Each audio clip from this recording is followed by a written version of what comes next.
رضيت بالله ربا وبالإسلام دينا وبمحمد صلى الله عليه وسلم نبيا۔ ترجمہ: میں اللہ کے پروردگار ہونے پر، اسلام کے دین ہونے پر اور حضرت محمد صلی اللہ علیہ وآلہ وسلم کے نبی ہونے پر راضی ہوں۔ قائلہ حدیث کے مطابق اللہ تبارک و تعالی نے اپنے ذمہ لے لیا ہے کہ قیامت کے دن ان کلمات کے کہنے والے کو راضی کر دیں گے۔ ایک روایت میں ہے من قال دخل الجنہ، جس نے یہ کلمہ کہے وہ جنت میں داخل ہوگا۔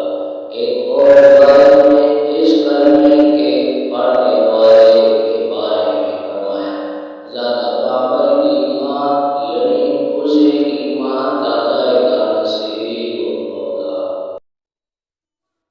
بسم اللہ الذی لا یضر مع اسمہ شیء فی الارض ولا فی السماء وہو السمیع العلیم۔